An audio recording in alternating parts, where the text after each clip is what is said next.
February 10th, 2008, the Staples Center, Los Angeles.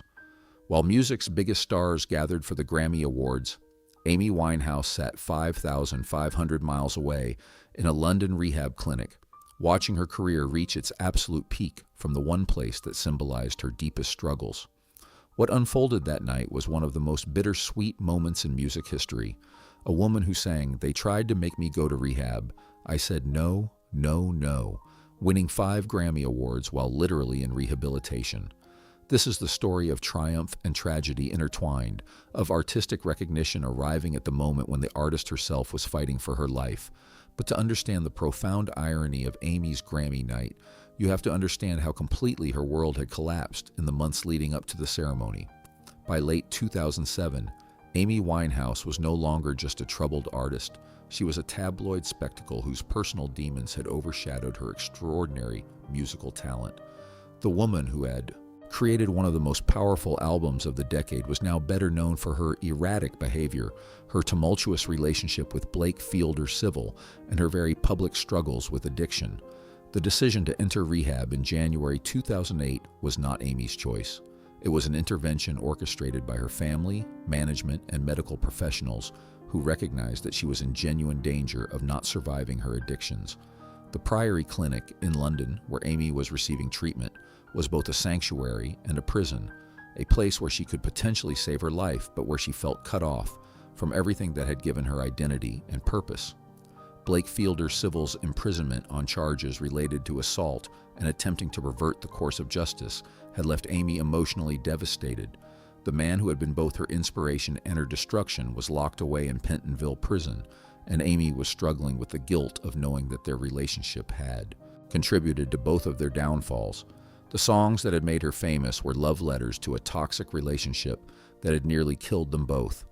When the Grammy nominations were announced, Amy's 5 nominations felt both deserved and cruel. Record of the Year, Song of the Year, Best New Artist, Best Pop Vocal Album, and Best Female Pop Vocal Performance represented the music industry's recognition of her extraordinary talent, but they also served as reminders of what she was losing to her addictions. The woman being celebrated was the same woman who was fighting for her sanity in a rehabilitation clinic. The logistics of Amy's Grammy performance were complicated by both her legal status and her medical condition. U.S. immigration authorities had denied her visa application, citing her drug-related arrest and erratic behavior as grounds for exclusion. Even if she had been legally allowed to travel, her doctors at the Priory were adamant that leaving treatment at such a critical stage would be medically dangerous and potentially fatal. The satellite performance from London was arranged as a compromise that satisfied no one completely. Amy would be allowed to leave the Priory for a few hours to perform at a studio in London, with the performance beamed live to the Grammy ceremony in Los Angeles. It was a technological solution to a human problem, a way of including Amy in her moment of triumph, while acknowledging that she was too fragile to actually be present for it. The performance itself was both magnificent and heartbreaking. Amy appeared on screen looking thin and fragile, her iconic beehive hair perfectly styled, but her eyes revealing the exhaustion and pain she was experiencing. When she sang Rehab, the irony was almost unbearable. Here was a woman performing a song about refusing rehabilitation while literally being broadcast from the consequences of that refusal. But Amy's vocal performance that night was flawless, a reminder of the extraordinary instrument that addiction had not yet fully destroyed. Her voice carried all the pain, defiance, and vulnerability that had made Back to Black such a powerful album. But now those emotions were informed by experiences that were almost too raw to witness. She wasn't just singing about heartbreak and addiction anymore. She was broadcasting them live to the world. The moment when Amy won her first Grammy for Best Pop Vocal Album should have been one of pure joy. Instead, it was complicated by the knowledge that the artist being honored was simultaneously fighting for her life.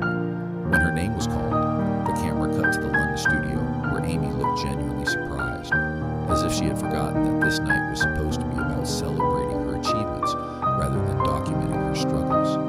Watching Amy accept her awards via satellite was like witnessing a ghost receiving recognition for a life she was no longer fully living. Her acceptance speeches were gracious and grateful, but they were delivered by someone who seemed disconnected from the significance of what was happening.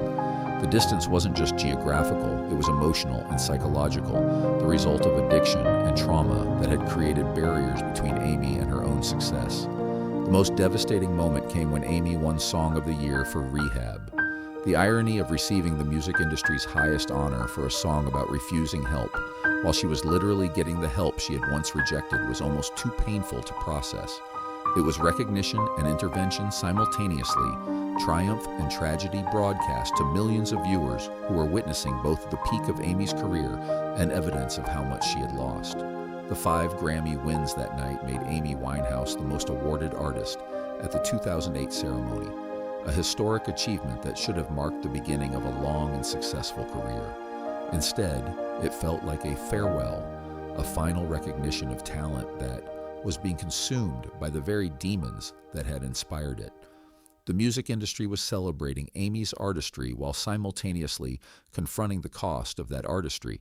The aftermath of Grammy night was both hopeful and ominous. Amy returned to the Priory with 5 of the music industry's most prestigious awards, physical proof of her extraordinary talent and the respect of her peers. But the awards couldn't address the underlying issues that had brought her to rehabilitation in the first place, and they couldn't fill the emotional void left by Blake's imprisonment and her own self-destructive behaviors. The period following the Grammys saw Amy attempting to use her newfound recognition as motivation for recovery, but the pressures of fame and the unresolved trauma that fueled her addictions made sustained sobriety nearly impossible. The woman who had been celebrated for singing about her struggles was now expected to overcome those same struggles in full view of a global audience that was both supportive and judgmental. Looking back, Amy Winehouse's 2008 Grammy triumph stands as one of the most complex moments in music history, a night when artistic achievement and personal tragedy were broadcast simultaneously to the world. The 5 awards she won that night were both recognition of her extraordinary talent and a reminder of how that talent was being threatened by forces she couldn't fully control. The satellite performance from London became a metaphor for Amy's relationship with success itself, present but distant, celebrated but isolated, triumphant but tragic. She had achieved everything a musician could dream of while losing the things that mattered most for a life worth living. Amy Winehouse's Grammy night was the perfect symbol of her entire career, brilliant artistry emerging from genuine pain, commercial success built on personal destruction, and recognition that came too late to save the woman behind the music. It was a triumph that felt like a goodbye, and in many ways it was.